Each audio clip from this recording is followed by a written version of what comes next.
of House Bill 1586 under Rule 8, Section 1A1 on the grounds the caption of the bill fails to give reasonable notice of the subject of the bill. The bill's caption states that it relates to an exemption from required immunizations for school enrollment. The bill requires the Department of State Health Services to develop and post on the Internet a blank affidavit form for a person to claim an immunization exemption. The bill also makes changes to current law relating to security devices on the affidavit and the maintenance of records on use and access to the form. All these changes are tied to the exemption affidavit. Therefore, all elements of the bill fall within the subject described in the caption. Accordingly, the point of order is respectfully overruled. Please excuse Mr. Alcott because of an illness on motion of Mr. Tinderholt. Is there objection? Chair is none so ordered. Following amendment, clerk will read the amendment.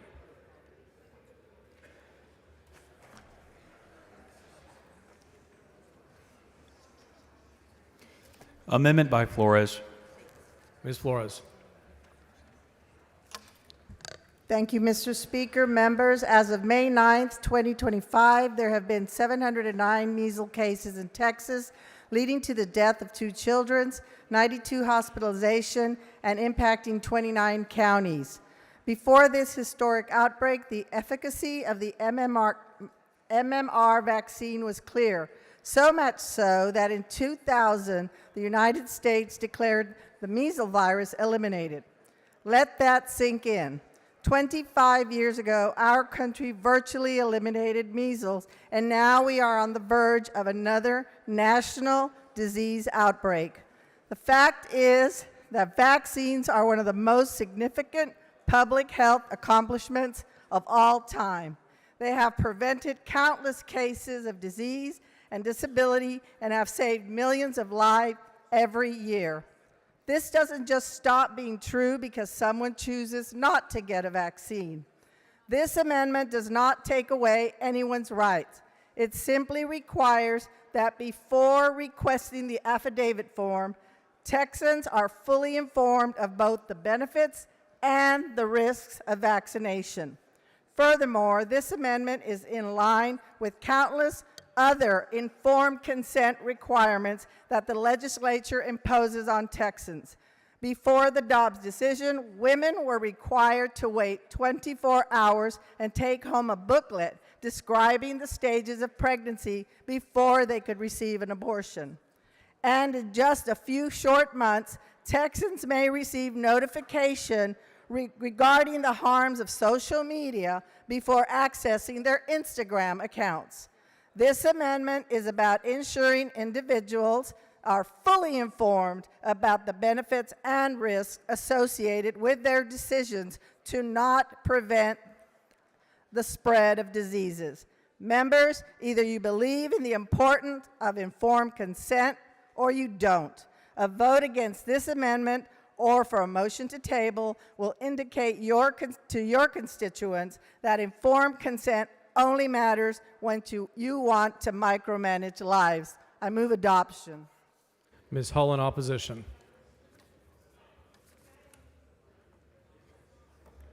I respectfully oppose. This is about where you print a form. Please vote no. Ms. Flores to close. Again, members, this amendment would simply, on page 1, between lines 15 and 16, insert the following. First of all, on page 1, line 13, we would strike A and substitute except as provided by subsection C1, A. On page 1, between lines 15 and 16, insert the following. C1, before the department provides an affidavit form under this section, the department shall require the person requesting the form to verify on an affidavit that the person, 1, watched a video provided by the department detailing the benefits and risks of vaccination, or 2, read a benefits and risks of vaccination information sheet provided by the department. Simply a matter of informing people what they are requesting when they request this form. Members, I ask that you vote for this amendment. Thank you. Ms. Flores. Move pass. Ms. Flores sends up an amendment. Ms. Hull is in opposition. Record vote's been requested. Clerk, ring the bell. Ms. Hull voting nay. Mr. Patterson voting nay. Ms. Flores voting aye. Mr. Harris voting nay. Have all members voted? Have all members voted? 51 ayes, 84 nays. The amendment fails to adopt. Following amendment, clerk will read the amendment.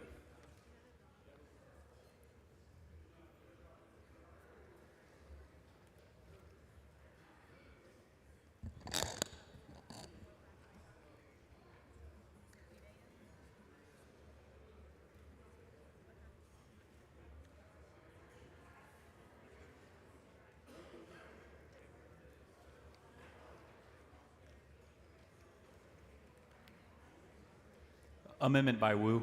Mr. Wu. Thank you, Mr. Speaker. This amendment is very simple. This bill is about allowing parents to download a form very easily from the internet, but the problem is that they may be making many decisions based on misinformation or not fully understanding the consequences of what they're doing. What this amendment would do was put into the bill that the same website, something that being done easily, simply, and cheaply, put on this website the list of the deaths of children under 5 who have died from a disease that is preventable in this state. With that disease, whether it be measles, smallpox, or any of the other diseases that we have vaccines for.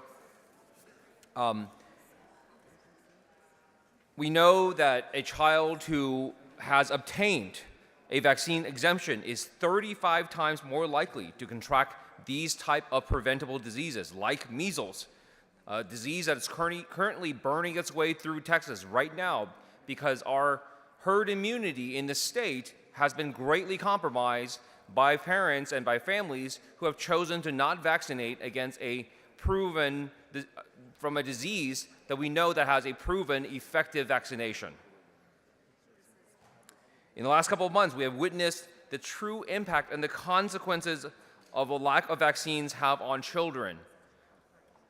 While we are happy to legislate against all these other things, banning kids from getting all sorts of different kinds of medical care, we ignore the most obvious danger that's right in front of them. Many of these diseases in the past killed millions upon millions of people. Diseases that we thought were once eradicated. Measles was supposed to be effectively eradicated in the United States since the year 2000. And since then, it has made a roaring comeback. Texas being one of the epicenters. The return of many diseases that the world has previously eradicated is due to the number of people who have vaccine hesitancy and people who have been exempted from the system and become vectors for the disease. All this amendment would do is simply give parents information, provide them with the information that they can use or not use. That's their choice, but all it is just information. I don't think that's a lot to ask. Move adoption. Ms. Hall in opposition. That is not relevant to this bill. I respectfully oppose and ask you to vote no. Mr. Wu to close. This bill is about allowing parents and families to opt out of getting a vaccination when they go to school. All this amendment does is provide them with information. That's it. Why is information so terrible? Why is it so scary? Because for a lot of people, if they find out what the truth is, if they find out that this is a reality for their children, if they find out that other children their age, same age as their child, have died recently, have died within the past year from this same type of preventable disease, it might help people rethink their choices. We are setting ourselves up for a disaster. The vaccination rates in the state are going lower and lower, and ask all the doctors on this floor, once we get past a certain threshold where we have lost herd immunity, if these diseases start back through the environment, they will spread like wildfire. Hope you vote yes on the amendment. Mr. Wu sends an amendment. It's opposed by Ms. Hull. Record vote. Clerk ring the bell. Ms. Hull voting nay. Dr. Alverson voting nay. Have all members voted? Have all members voted? 51 ayes, 83 nays. The amendment fails to adopt. Following amendment, clerk will read the amendment.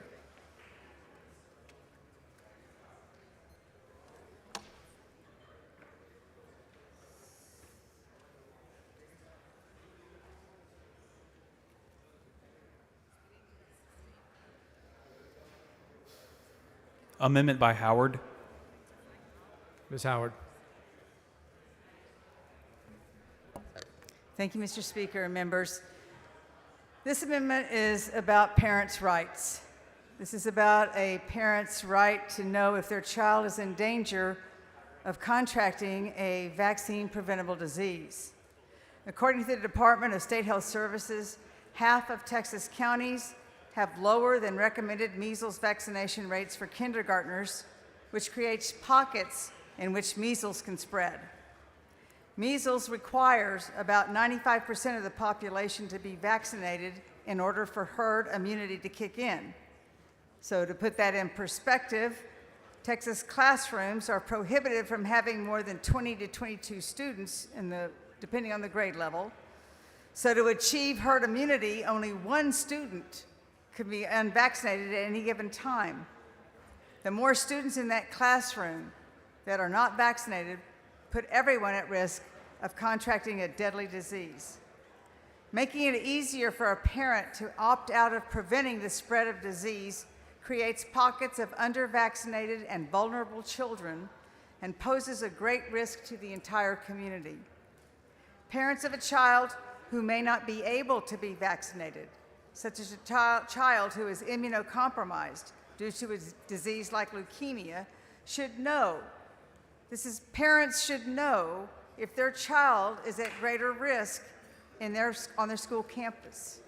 This amendment simply directs school districts to report de-identified campus-level vaccine exemption information to the Department of State Health Services so they can make that aggregate data available to the public.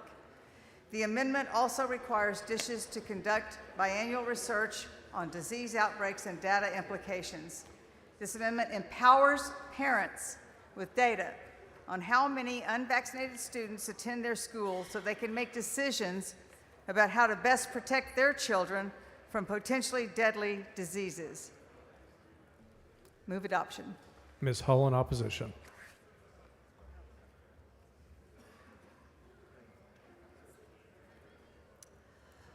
The number of exemptions are already reported by each school district. This amendment is unnecessary, and I ask you respectfully to oppose and vote no. Ms. Howard to close.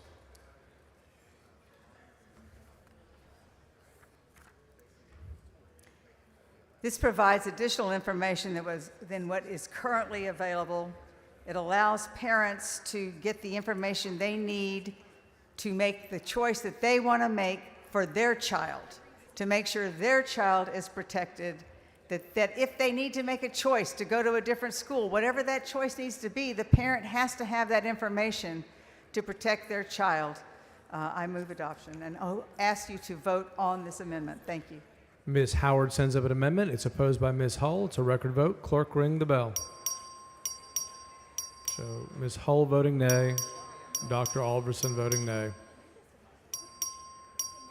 Have all members voted? Have all members voted? 54 ayes, 83 nays. The amendment fails to adopt. Following amendment, clerk will read the amendment.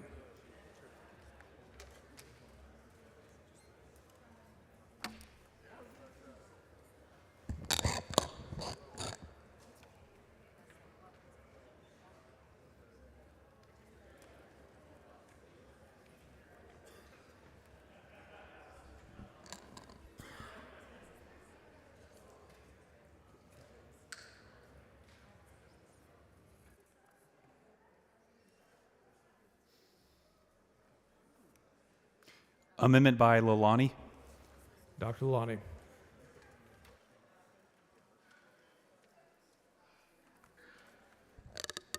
Thank you, Mr. Speaker and members. People have rights and rights to freedom, but freedom comes with a responsibility. When we choose to live in a society, we must live and abide by the greater good. We make sure that our freedom does not come on the cost of others. The science and data shows that immunization helps, but some may choose not to do so. My amendment would ensure that if previously eradicated disease like measles or polio is active and is spreading in the state, as determined by the Department of State Health Services, then this provision of this bill would not apply to vaccine of that disease. I move adoption. All in opposition. I respectfully oppose and ask you to vote no. Dr. Lonnie to close. Members, follow science, follow data, follow knowledge. Please vote yes. Dr. Lonnie sends up an amendment. It's opposed by Ms. Hall. It's a record vote. Clerk, ring the bell. So Mr. Busey voting aye, Dr. Alverson voting nay, Ms. Hall voting nay. Have all members voted? Have all members voted?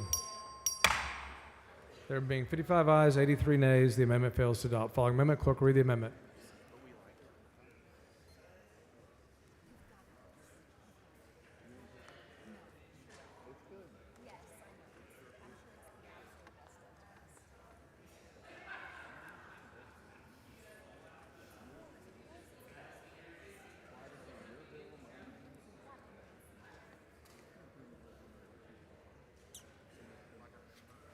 Amendment by Busey. Mr. Busey. Hey, Mr. Speaker, members. As we've discussed before, herd immunity is when enough individuals are vaccinated for a disease so that it becomes difficult for that disease to spread, even to those who are not vaccinated. This amendment is simple. It would require a public school with 5% or more of students claiming exemptions from required immunizations to notify families receiving that exemption for medical reasons of the percentage. This empowers those parents that are most vulnerable. So just to make it very clear what this amendment does, it doesn't take anything out of the bill. It keeps the bill whole. It just says if you are an immunocompromised student, you're going to this school, and now this school, and so you've used this same form. You can't take the vaccines for medical reasons. So you're at this school, and you're there, and now if over 5% of that school, which is the threshold for herd immunity, has opted out of vaccines, all this amendment says is notify that parent. Notify that vulnerable kid's parent, and then maybe they're going to use one of these school vouchers to go to a school that requires vaccines. So with this amendment, we're going to empower parents of the most vulnerable students in Texas. Takes nothing out of the bill. Just says, let's help those most vulnerable. And with that, Mr. Speaker, I move adoption. Ms. Hull in opposition. I respectfully oppose and ask you to vote no. Mr. Busey to close. Hey, Mr. Speaker, I heard this bill in committee, and Representative Hull is a good friend of mine, and we've talked about this bill after the committee layout. And I've heard her say tonight, this bill is about a form, and I agree with her on the black and white of the paper. This is about a form, and it's about how you access that form. The problem, and the reason I brought this amendment, is we know in states where this form becomes more accessible, the amount of those that are opting out goes up. So we know that while this bill is about a form, the cause and effect, the consequences of this bill will be more kids opting out of immunization, more kids opting out of vaccines. Remember, my amendment, members, is for the most vulnerable kids with the highest health risk that cannot take vaccines. They have also used this form to opt out. They're not getting vaccines because of medical reasons. So we're just saying, let that parent know when this school has crossed the threshold that would stop herd immunity and make them extra at risk. We've all sent our kids to school. We know how bugs and viruses can spread. We know how it can spread rapidly. Most of us, that means we're home for 24 hours. We're talking about the kids that could die. So just notify them. Notify their parent anonymously about the kids. We're not saying give any personal information, but our school has had more than 5% opt out, and your student being in this school is now at higher risk, and you may need to look at another option. That's all this bill's do. Mr. Speaker, I move adoption. Mr. Busey sends up an amendment. It's opposed by Ms. Hull. It's a record vote. Clerk, ring the bell. Mr. Busey voting aye, Ms. Hull voting nay, Dr. Alverson voting nay. Have all members voted? Mr. Hunter voting nay. Have all members voted? 55 ayes, 84 nays. The amendment fails to adopt. Does anyone wish to speak on, for, or against the bill? Ms. Howard.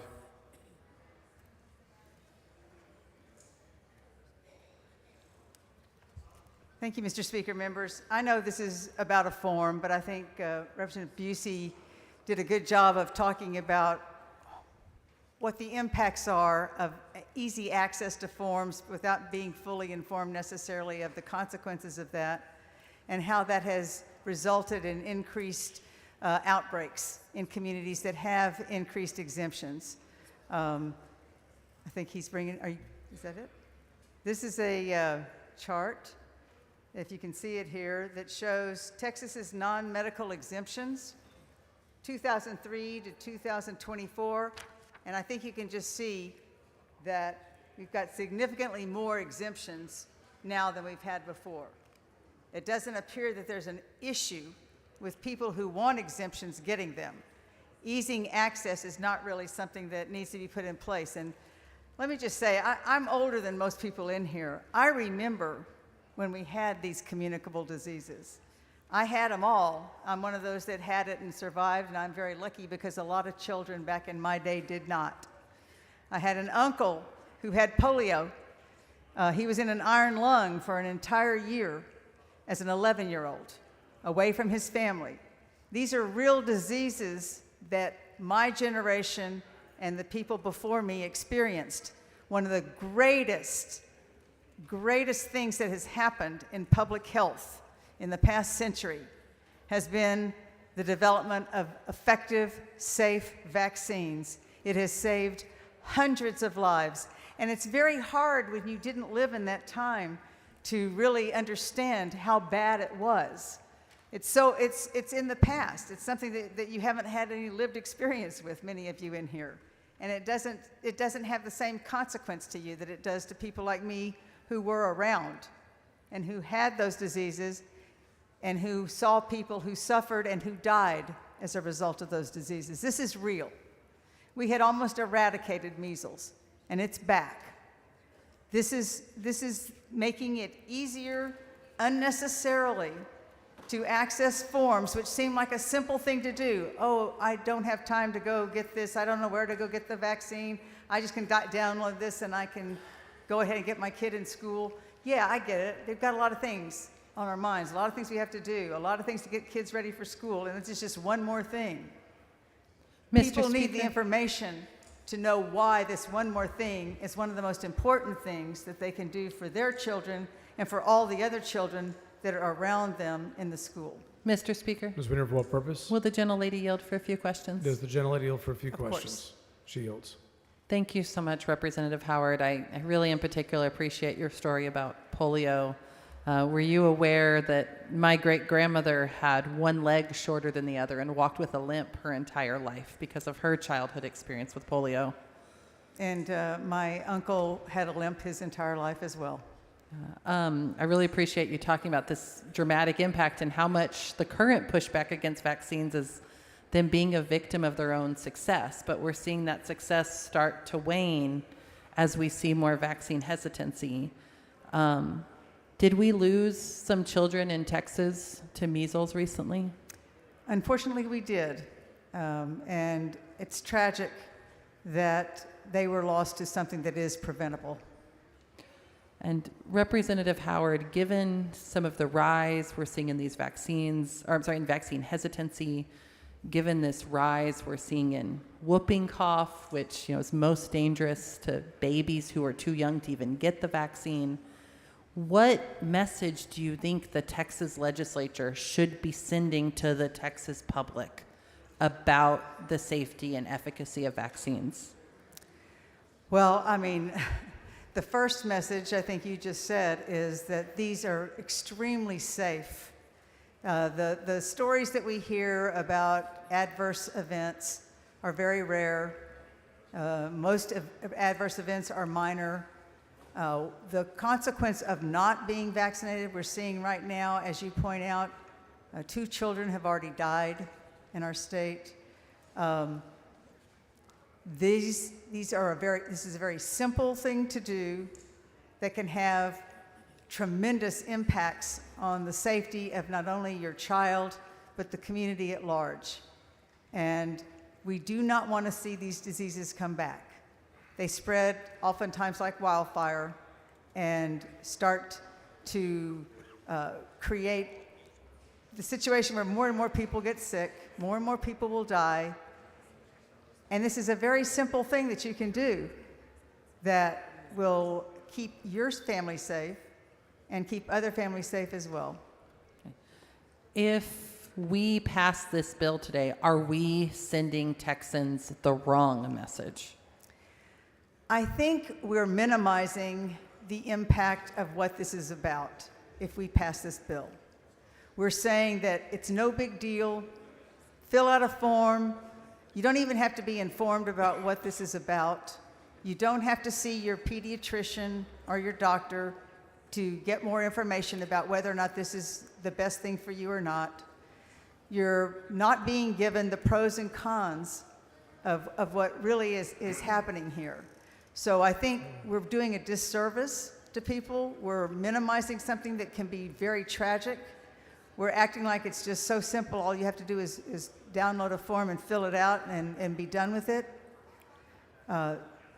I'm extremely concerned about what that means for our future, and I think it's a very unscientific and irresponsible message for us to be sending to the public. Thank you, Representative Howard. Thank you. Mr. Vo, Mr. Speaker, with the gentle lady yield. does the gentle yield? Yes. She yields. Representative Howard, you know that I grew up in Vietnam, right? Yes, I do. Okay, by the time I grew up, during my age when I grew up, we didn't have vaccines in Vietnam. And just want to let you know that my brother, he didn't have a polio vaccine. So he had polio. And that's the reason why immunization and all sort of vaccine is very important and critical for our children who grew up, who will grow up and will be disease-free, right? Yes, I agree. And that happened to my family, to my brother, because he didn't have a polio vaccine before. So just want to let the body know that, I mean, vaccines are good and it prevents diseases and mishaps happening. And it will cost the family and will cost the state more money, right? Oh, absolutely. And as I was saying, I mean, so many people in here haven't been around to see it. You and I have. We have seen it. We know it up close and personal and firsthand, and it's tragic. All right, thank you. Thank you.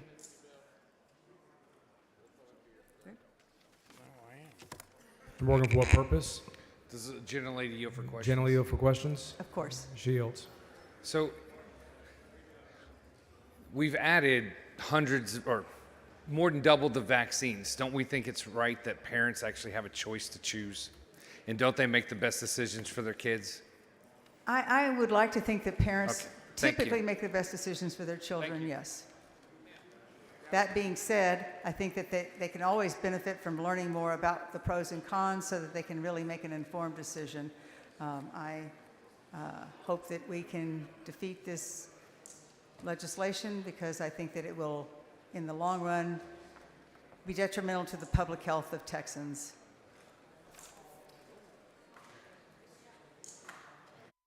Ms. Hull in opposition.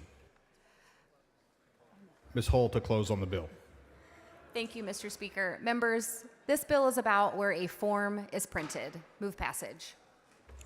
The question occurs on passage to engrossment of House Bill 1586. This is a record vote. The clerk will ring the bell.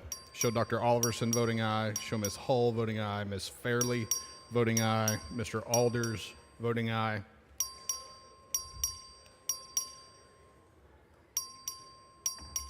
Have all voted.